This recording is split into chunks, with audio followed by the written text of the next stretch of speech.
아멘.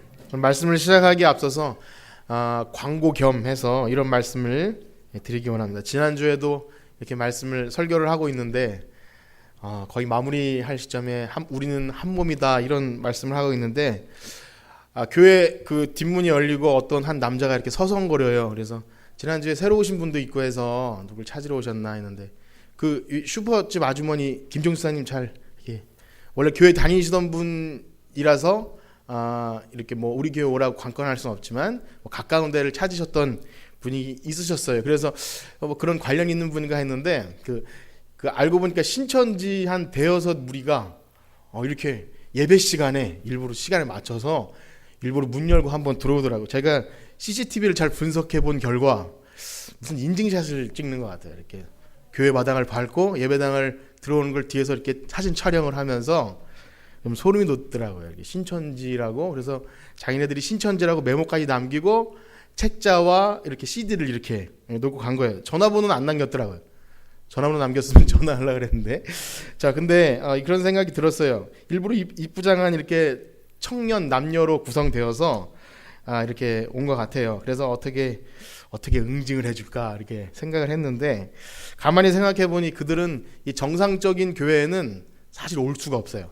우리가 그 시간에 이렇게 기도하고 그런 시간이었거든요. 막 기도하고 찬양하고 그 시간이 돌아갔는데 한편으로는 굉장히 감사했어요. 왜냐하면 맞닥뜨리면 제가 그 시간에 지난주 예배를 한 5분에서 한 10분 정도 늦게 이렇게 마쳤는데 제 시간에 제가 좀 조바시면서 딱 끝났다면 만났을 것 같아요. 그럼 만나면 좋은 꼴 못 보지 않습니까? 우리 교회 지저분한 거 전문으로 처리하시는 누가 만지는 거 싫어하는 거 잘 처리해 주시는 분이 가만히 내버려 뒀겠느냐고요. 그런 두려움이 있더라고요. 그리고 우리 교회 주일학교 김반석이라는 친구가 오늘 저에게 와서 회초리를 하나 준비해 와서 그 CCTV를 좀 보자고 제가 또 오면 때려주겠다고 그런 주일학교 친구들이 있어서 부딪히면 안 되겠더라고요. 그래서 제가 이 말씀을 드리는 이유는 만나서 좋을 게 없을 것 같아요. 만나서 좋을 게 없고 왜냐하면 그 똥이 더러워서 피하지 뭐 이렇게 무서워서 피하는 게 아니지 않습니까? 그래서 참 감사한 것이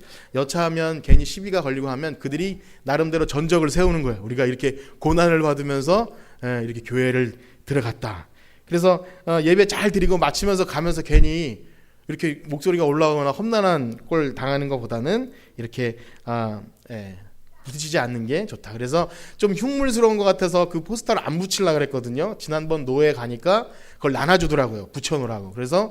그런데 소심하게 조그만 것만 붙여놨는데 커다랗게 붙여놨으니까 좀 양해해 주시고 교회 들어온 입구에 이 커다란 신천지 아웃 이렇게 해놓으면 조금 그렇지 않습니까? 그러나 이제 이렇게 붙여놓으면 들어왔을 때 사진만 잘 촬영하면 법적으로도 문제가 되는 그런 거라고 합니다. 어쨌든 광고처럼 그렇게 말씀드리고 우리가 뜨겁게 사랑하고 기도하고 찬양하면 저들이 삐짓고 들어올 틈이 없어요. 그렇지 않습니까? 저들은 교회 언저리에서 눈치를 살피다가 뭐 문제 있거나 아니면 뭔가 이렇게 뭔가 문제 있는 사람들을 공략한다고 그럽니다. 그래서 우리가 정말 그 기도하고 깨어 있어서 마귀가 우는 사자처럼 틈타는 그런 것에 혹시 넘어지는 사람 우리는 없겠지만 어쨌든 기도하고 교회 본연에 충실할 때 어떤 식의 공격이 들어와도 우리는 말씀대로 깨어 있어서 승리할 줄 믿습니다. 우리 옆에 계신 분들에게 이렇게 한번 인사합니다. 시험에 들지 않게 깨어 기도합시다. 시험에 들지 않게. 감사합니다. 마지막 때가 되어갈수록 참 중요한 것 같아요. 자, 우리 지난주 우리는 구원받은 신자의 삶의 행동의 그 이면에 근본적으로 갖춰야 될 우리 행동에 대해 나눴어요. 그것은 바로 거짓 없는 사랑이었습니다. 그 거짓 없는 사랑의 그 원어에 보면 이 가면을 쓴 그런 표현이 있어요. 가면을 쓰고 있는 상태의 사랑. 그러니까 겉보기에는 웃을 수도 있고 인사 나눌 수도 있지만 가면을 쓰는 그런 가면을 벗어버리라는 거예요. 세상이 말하는 그런 가식적이 아닌 정말 자기 몸을 주신 하나님의 사랑으로 사랑하라는 거죠. 그래서 그 사랑은 이렇게 말씀드렸어요. 우리가 힘쓰고 애써서 만들어내는 우리가 막 쥐어짜내고 없는 사랑을 막 이끌어내는 게 아니라 정말 그 사랑 안에 거한다면 하나님의 사랑을 우리가 무엇인지 조금이라도 깨달았다면 맛보았다면 그 사랑을 우리를 통해서 하기를 원하시는 줄 믿습니다. 그래서 그 사랑에 관해서 이렇게 말씀드렸어요. 우리가 오해하기 쉬운 것은 좋은 말로 또 칭찬하는 말로 아유 형제님 자매님 하면서 이렇게 하는 것도 좋은 거지만 우리가 워낙 좀 서로 무뚝뚝하니까 못하는 것도 문제이긴 하지만 좋은 말 그런 것보다 더 중요한 것이 뭐냐면 힘들고 어려울 때 오해받거나 상처받거나 뭔가 이렇게 문제가 있을 때조차 참아낼 수 있는 것, 그게 진짜 사랑임을 말씀드렸어요. 그래서 하나님의 사랑, 형제 사랑이 우리 안에 먼저 근본이 되어야 이 뒤로 또 이렇게 이어질 수 있는 것입니다. 여러분 그렇게 축복합니다. 가식 없는 사랑을 하는 우리가 되길 축복합니다. 그래서 이제 그러한 사랑을 전제를 가지고 사도 바울은 하나님의 사랑과 이웃 사랑에 대한 이제 실제적인 지침들을 11절서부터 이렇게 말씀해 주시는데 우리가 성경을 가만히 읽다 보면 좀 중복되는 것 같아요. 그런데 이것이 점차적으로 심화되고 좀 더 이렇게 확장되는 그런 모습을 볼 수 있습니다. 하나님 사랑과 이웃 사랑이 되어야 또 이웃 사랑을 하는 것이 정말 하나님 사랑이고 이웃을 정말 사랑하는 사람이 하나님 사랑을 할 수 있는 것이고 이것이 왔다 갔다 하는 거예요. 그러다 보면 어떤 단계까지 올라가냐면 가히 말로 할 수 없는 원수를 사랑하는 거기에까지 이릅니다. 어쨌든 참 어려운 것이죠. 이게 말씀대로 산다는 것 또 그렇게 하다가 보면 이렇게 된대요. 원수가 줄이거든 먹이고 목마르거든 마시라. 우리가 뭐 할 수 있겠습니까? 어쨌든 그렇게 진행이 됩니다. 그래서 간단히 정리해 보면요. 11절과 12절은 주님을 섬기는 자세에 대해 잠깐 나오고 또 13절로 넘어가면 또 성도의 사랑에 관해 나오다가 다시 14절로 가면 아예 박해하는 자들에 대해 나옵니다. 확장되어 가는 거죠. 그러다가 15, 16절에 다시 성도들의 사랑에 대해서 이웃이나 사람에 대해서 그러다 다시 18절부터는 박해를 넘어서서 아예 원수에게까지 그 사랑의 개념이 확장됩니다. 그냥 읽으면 참 어려워요. 설교하는 저 자신도 어떻게 이것을 그냥 성경에 이렇게 나오니까 이렇게 합시다. 그러면 편하겠지만 저도 못하는 걸 하라고 강요할 수도 없는 것이고 너무 어려운 거죠. 인간적으로는 도저히 감당할 수 없는 원수를 사랑하는 예수님의 명령 우리가 과연 할 수 있겠습니까? 그냥 포기해야 될까요? 성경은 그렇지만 그냥 우리의 삶은 어쩔 수 없습니다. 그래야 될까요? 그래서 우리는 이 강조하고 강조했던 그 말씀으로 돌아가야 됩니다. 로마서 12장 1절과 2절을 계속 강조했는데 그것이 뭐냐면 그러므로 하나님의 모든 자비하심으로 너희를 권하노니 그게 뭐냐면 정말 하나님의 자비하심을 너희가 받았다면 그 사랑이 그 너희들 속에 있으면 그걸 할 수 있다는 거예요. 그래서 우리가 자꾸 그 물음을 물어요. 나는 나 같은 정말 지저분하고 사랑받을 가치 없는 자를 정말 사랑해 주신 거 맞나? 그 사랑을 생각하면 우리는 누구도 내 마음대로 비판하거나 평가하거나 또 나한테 조금 이렇게 좀 뭐랄까 해코지하고 그런 사람에 대해서 막 정죄할 수 없어요.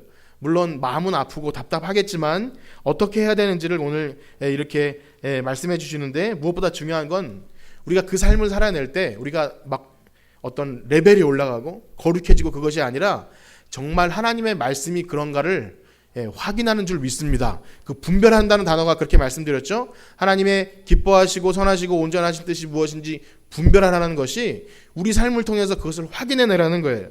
그래서 오늘도 그것을 확인하는 여러분들 되시길 축복합니다. 이제 11절서부터 한번 살펴볼 텐데요.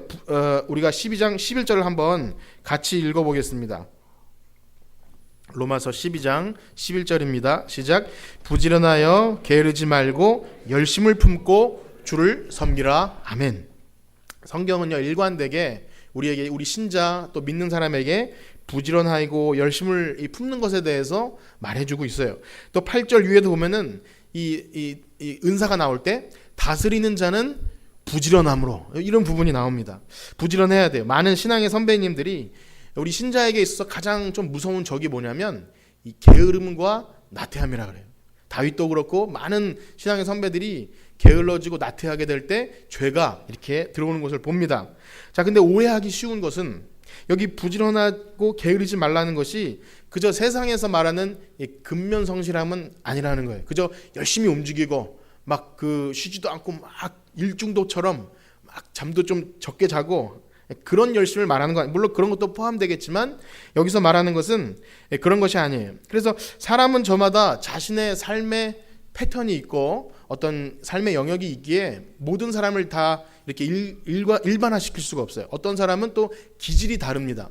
잠자는 시간도 틀리고. 그래서 제가 제 동기 목사님 중에 어떤 그 목사님이 개척을 하셨는데 얼마나 기도하고 얼마나 잠을 자는지 이렇게 묻는 시간이 있었어요. 그런데 이렇게 말씀하시더라고요.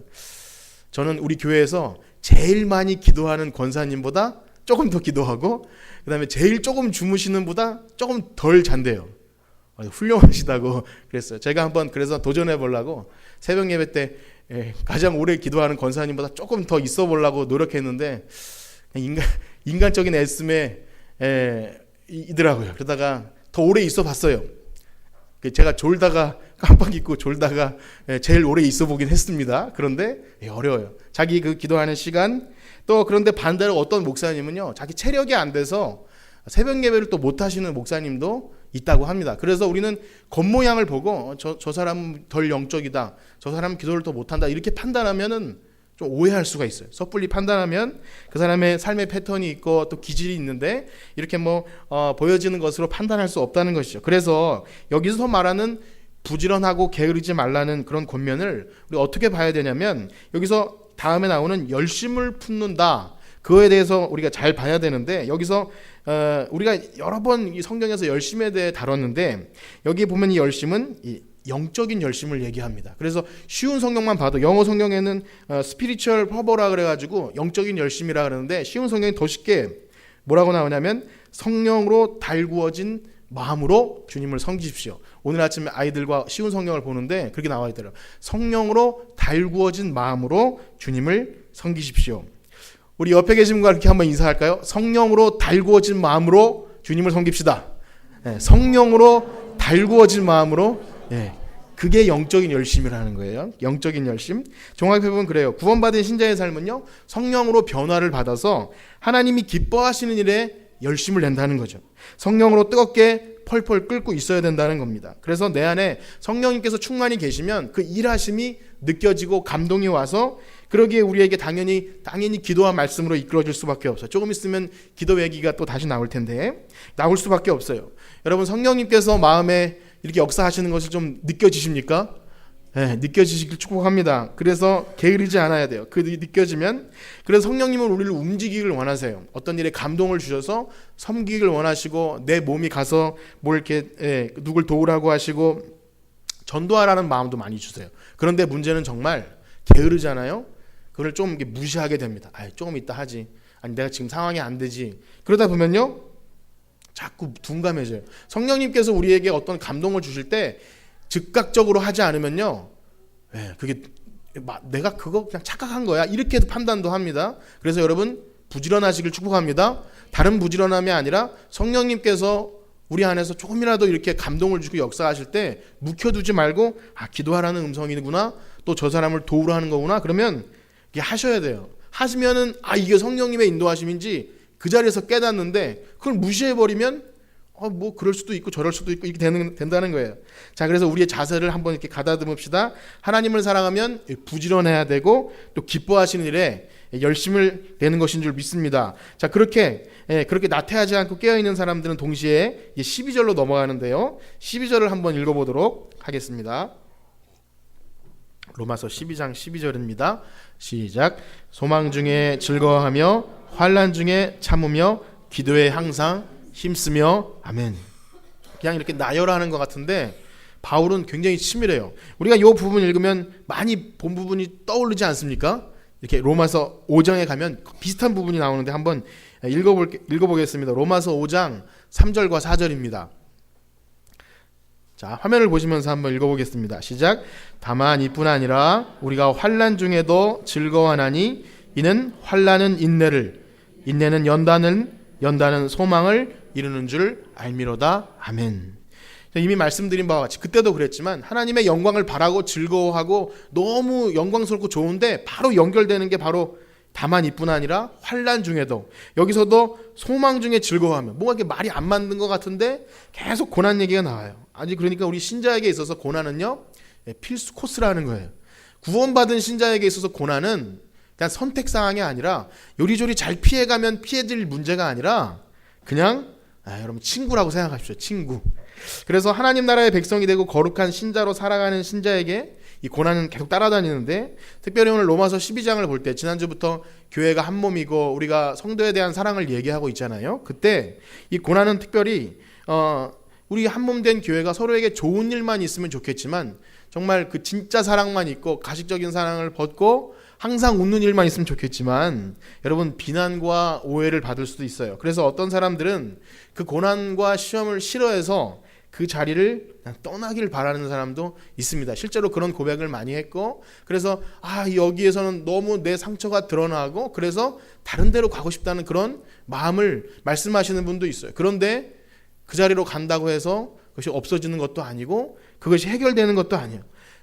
단지 자기가 참 신자임을 포기하는 거예요. 자기가 한 몸 되었다는 것을 포기하고 그걸 돌아갈 뿐이고 그 문제가 없어지지 않습니다. 이것을 포기한다면 한 몸이 무엇인지도 모르고 가면을 벗는 사랑이 무엇인지도 깨달아 보기 전에 그냥 이렇게 마당만 밟는 신자가 되는 거예요. 너무 안타까운 거죠. 그래서 그 깊은 곳에 들어오기를 거부합니다. 여러분, 이 고난을 통과해야 영광이 있는 줄 믿습니다. 고난을 통과하지 않고는 영광이 없어요. 로마서 8장에 기억하지 않습니까? 고난을 통하여 위로자가 되고 고난을 통해 한 몸임을 깨닫게 될 줄 믿습니다. 더 설명드리지 않아도 우리는 성경 구석구석에서 우리 신자는 고난, 교회에 있어도 교회 밖에 있어도 고난이 우리 친구처럼 있다. 자, 그런데 이 고난을 참는 것은 방금 읽은 말씀처럼 이 소망과 환난 중에도 참고 이런 것은요, 그냥 긍정적인 사고 방식으로 되는 것이 아니에요. 어떤 청년은 참 긍정적입니다. 그래서 문제의식이 별로 없어요. 신앙에 대해서 문제의식이 없는 그런 형제도 있어요. 참 괜찮긴 합니다. 사회생활 하는데 아무 지장이 없어요. 그런데 여러분, 긍정적인 사고 방식으로 즐겁게 살라는 것이 아니에요. 뭐 잘 될 거야, 그것이 아니라 여기 분명히 말하지 않습니까? 소망 중에 즐거워한대. 우리의 소망은 어디에 있죠? 하늘에 있습니다. 우리의 소망은 절대 이 땅에 있지 않아. 이 땅에 있다면 절망뿐이에요. 많은 사람들이 우리 상황을 헬 조선이라고 그래요. 지옥이라는 얘기예요. 앞으로 살아갈 더 나아질 것이 없는 그런 삶이라고 이야기합니다. 뭐 비교해서 그렇겠지만 어쨌든 희망이 없는 세대라 그래요. 이 땅에서는 사실 그게 맞습니다. 희망을 찾고 유토피아를 생각하는 것은 사실 비신앙적이에요. 이 땅에서 아무리 사람들이 도덕적으로 선하게 살고 제도가 완비되어도 여러분, 이 땅에서는 그냥 고난이 있는 게 정상입니다. 그것이 하나님께서 또 성경이 말하는 이 세상이에요. 그래서 우리는 그렇지 않아요. 나그네처럼 이 땅을 지날 때 이 땅의 것은 잠시뿐이고 우리의 소망은 하늘에 있는 줄 믿습니다. 이것이 우리 삶의 전제가 되어야 참아낼 수 있어요. 만약에 이 땅이 전부라고 생각한다면 어떻게 참아요? 그냥 내 성격대로 막 해야지. 참을 필요가 뭐가 있습니까? 지난주에 도덕 신을 말하는 사람이 있다 그랬어요. 지난주가 아닌가요? 칸트라고 하는 사람이 우리가 이 땅에서 착하게 살아야 될 이유는 만약에 저 세상이 없다면 착하게 살 필요가 없는 거 아닙니까? 그래서 만들어낸 것이 신이라 이렇게까지도 말하기도 한다는 거예요. 만약에 정말 저 나라가 없다면, 우리가 갈 장차 하늘나라가 없다면 우리가 뭐하러 여기서 이렇게 힘들게 고민하면서 참아내고 서로 왜 참아주고 이해합니까? 이 땅이 전부라면 다 피해가야 돼요. 그러나 그렇지 않은 거예요. 그래서 지금 우리가 살펴본 것처럼 참는 것은 하늘에 소망을 두고 있는 거예요. 자, 그래서 저기서 잠깐 정리를 해보면 우리 11절과 12절에 부지런하여 게으르지 말고와 여기 이렇게 기도하라는 의미가 연결고리가 되어서 어떻게 되냐면 어떻게 하면 악순환이 일어나고 어떻게 하면 선순환이 일어납니다. 자, 그러니까 이런 거예요. 만약에 영적으로 게으르잖아요. 그러면 기도하지 못하고 영적인 침체와 이렇게 무지가 와요. 그러니까 기도하지 못하면 침체가 오고 그러다 보면 당연히 하늘나라를 소망할 수 없어요. 영적으로 둔감하니까 자꾸 이 땅만 바라보게 되죠. 하늘나라를 소망하지 못하게 되죠. 그러면 어떻게 됩니까? 또 환란이 오면 이겨낼 힘이 없어요. 이 땅이 거의 전부니까 당연히 이겨낼 힘이 없죠. 그러면 내가 믿어서 뭘 하나? 내가 왜 이렇게 고생하나? 이러려고 믿었나? 이렇게 되는 거예요. 그러다 보면 시험에 와도 이겨낼 힘이 없어서 침륜에 빠집니다. 이것이 악순환이에요. 그러나 여러분, 선순환은요, 게으르지 말고 열심을 품고 주를 섬겨요. 그럼 기도하게 되죠. 부지런하게 기도하게 되죠. 그럼 당연히 영적으로 깨어있게 됩니다. 하나님의 나라를 소망하게 되죠. 그러면 당연히 이 땅에 집착하는 것이 아니라 하늘나라를 소망하게 돼요. 그러다 보니까 환난이 와도 이겨낼 수 있는 거예요. 넉넉히 이겨내는 거예요. 이 땅이 전부인 사람은 여기서 전전긍긍하면서 막 이렇게 하는데 그게 잠깐 지나는 거예요. 잠깐 근심할 수 있지만 그래, 하늘나라가 내 소망이고 내 집이 하늘나라인데 여기서 내가 조금 오해받고 그런 거 가지고 이렇게 되는 거죠. 그래서 긍정적인 시각이 아니라 정말 하늘나라의 소망이 있고 그러면 이 땅의 것이 내 것이 아니라는 그런 마음이 있어야 또 시험에 승리하게 되는 겁니다. 여러분 삶에 이런 선순환이 일어나길 축복합니다. 악순환이 있다면 어떻게 한번 이렇게 잘 바꿔야 되죠. 자, 어쨌든 우리가 시험에 들고 낙심하고 이렇게 힘들 때 한번 생각해 보십시오. 나 자신에 대해서 뭔가 시험에 들고 낙심하고 좀 어려운 일이 생길 때 그럼 나의 생각과 환경과 이유는 그냥 잠깐 내려놓고 스스로에게 한번 이렇게 질문해 보십시오. 한번 이렇게 딱 절 따라해 보실까요? 기도했는가? 네. 그걸 한번 물어보세요.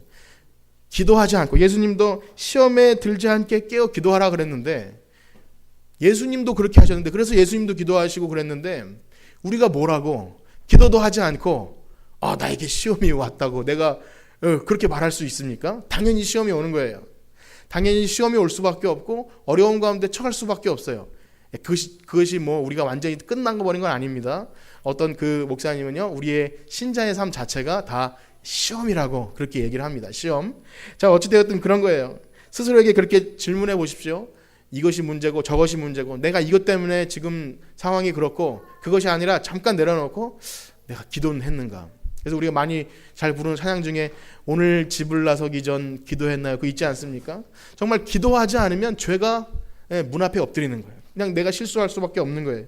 자, 그래서 다시 이렇게 여러분들 시험에 걸려 넘어지는 것이 아니라 시험을 통해서 승리하는, 이따가 부르겠지만 거친 파도가 날 향해 와도 주와 함께 날아오르시는 그런 승리하는 여러분들 되기를 축복합니다. 자, 이제 또다시 반복되는 것 같지만 13절에 형제 사랑에 대해서 이렇게 지침으로 이어갑니다. 13절 말씀을 같이 읽어보겠습니다. 로마서 12장 13절입니다. 시작. 성도에 쓸 것을 공급하며 손대접하기를 힘쓰라. 아멘. 자, 지난주 사랑의 개념을 설명드렸지만 우리 초대교회 사랑의 개념에는 말씀드린 대로 거기엔 아무 의미가 없는 거예요. 물론 의미가 없다기보다 그게 중요한 게 아니라 얼마나 핍박이 심하고 어떤 사람은 가산이 빼앗기고 막 그 헐벗고 메마른 사람이 많았는지 사랑이라는 표현에는 물질적인 도움이 항상 들어있어서 데살로니가전서 같은 데 보면 믿음의 역사와 사랑의 수고와 소망의 인내, 이렇게 사랑이라는 단어는 언제나 어떤 수고, 실제적인 물질적인 개념이 들어있어요. 우리가 쉽게 물질 개념이 들어가면 돈, 교회에서 돈 얘기하면 좀 경직되시죠, 여러분? 그 거룩한 교회에서 돈 얘기나. 그런데 여러분, 초대교회에서는요, 이 구제하는 일이 되게 중요했어요. 집사님들을 처음 뽑은 이유가 구제하는 일 때문에 뽑은 거예요. 우리가 좀 말하기 꺼려지고 뭔가 이렇게 물질 얘기가 나오면 경직되기 쉽지만, 여러분 정말 환난당하고 어려운 일에 빠진 성도들에게 우리가 좀 가서 따뜻하게 하시고 좀 몸 좀 잘 챙기시고 이 말보다 진짜 얼마가 더 중요한 그런 경우가 있습니다. 그래서 초대교회는 그랬어요. 사랑은 절대 말로 되지 않는다는 거죠. 그래서 하나님을 사랑하고 형제를 사랑하는 그 신자의 삶 속에는 이 실제적인 필요를 채우는 일이 일어나야 할 줄 믿습니다. 그래서 그것이 바로 가면을 벗는 거예요. 가식적인 말뿐이 아니라 실제적인 사랑이 되는 거죠. 역시 그렇게 할 수 있는 것도 방금 전에 봤던 우리의 이 삶이 하늘의 소망을 둘 때, 여러분 우리에게 물질이 있지 않습니까? 그래서 우리가 살아갈 수 있는, 쓸 수 있는 것들 다 하나님 거라는 거 여러분 인정하십니까? 하나님 우리에게 청지기처럼 맡겨놓으셨는데 잠깐 맡기신 것을 가지고 이렇게 흘러보내야 되는데 나만 그냥 가지고 있으면 청지기의 삶을 사는 것이 아니죠. 정말 하늘의 소망을 둔 그런 삶이 아니지 않습니까? 그래서 복의 통로가 되라고 여러분 물질 주신 것 여러분 믿으시지 않습니까? 우린 다 그걸 믿습니다. 근데 제가 이 말씀을 드리면서 참 부끄러운 것은 저는 잘 베풀질 못합니다. 여러분 말씀 들으시면서 자기는 잘 못 베풀면서 이렇게 베풀라고 그러신 분도 있을 수도 있어요. 저를 잘 아시는 분일수록. 그래서 저는 참 베풀지 못해요. 그렇게 습관이 됐나 봐요. 누가 성도님들이 섬겨주시고 하는 것을 먹고 그렇게 돼서 그런지 몰라도 참 은혜와 감사가 좋은데 누군가에게 이렇게 베푸는 것이 잘 몸에 배지 않아서 어디 뭐 신학교에서도 매점 가고 그러면 이제 얻어먹기만 잘하고 잘 사주지 못해서 나는 왜 이럴까. 예, 자기 내려다가 내는 것도 부끄러운 거예요. 습관화가 안 되니까. 근데 저는 참 다른 사람과 살고 있습니다. 제가 친하게 지내는 제 아내는 되게 잘 베풀어요. 그래서 깜짝깜짝 놀라는데 이렇게 저는 속으로 스스로 저는 목회자 가정에서 자랐고 그래서 신앙도 좋다고 이렇게 내심 생각하고 저분은 좀 아니라서 내가 더 참아줘야 되고 기다려줘야 되고 이렇게 생각하잖아요. 많이 좀 그런 마음이 드는데 순간순간 깜짝 놀라는 게 제가 부족한 부분이 훨씬 많아요. 네.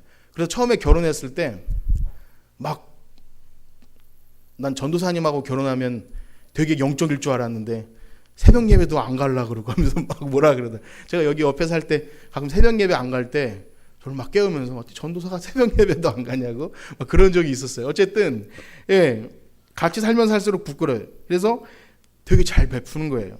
그래서 사모님에 대해 말하는 것이 참 별로 덕이 아닌 것 같은 그런 신조가 있어서 말씀드리긴 죄송하지만 예, 사모님 잘 베풀기 잘 하시는 것 같아요. 그래서 여러분 우리 중식 이렇게 식사하지 않습니까?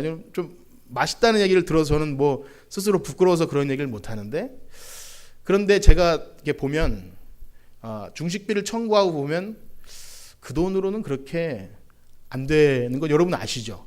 예. 생색을 내는 게 아니라 근데 그렇게 하더라고요. 그리고 요즘엔 성경 공부할 때 간식도 좀 줘요. 이렇게. 예. 그래서 저는 왜 이렇게 힘든데 이렇게 하시냐고 뭐 이렇게 가냐. 근데 제가 정말 힘들어서 하지 말라 그런 걸까요? 아까워서 그래요. 아까워서. 예. 저는 그렇게 그래서 집에 이렇게 빵을 만들어 놓잖아요. 도나스. 그러면 저는 이렇게 많이 챙겨놨다가 제가 먹으려고 하는데 어느 순간 다 없어요. 다 하나 줬대요. 예. 저는 막 억울하죠. 예. 저는 그런 식이에요.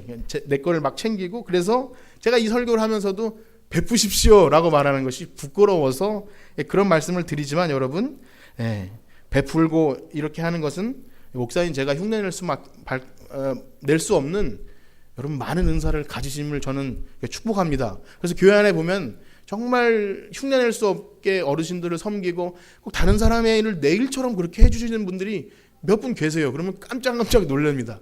저분들이 시간이 많아서 그러시나? 그런데 그게 아니에요. 그게 은사인 것 같아요. 그렇게 다른 사람을 섬기고 그렇게 하시더라고요. 옆에 계신 분에게 그렇게 한번 인사합시다. 당신의 그 섬김이 천국에서 해같이 빛날 것입니다. 예.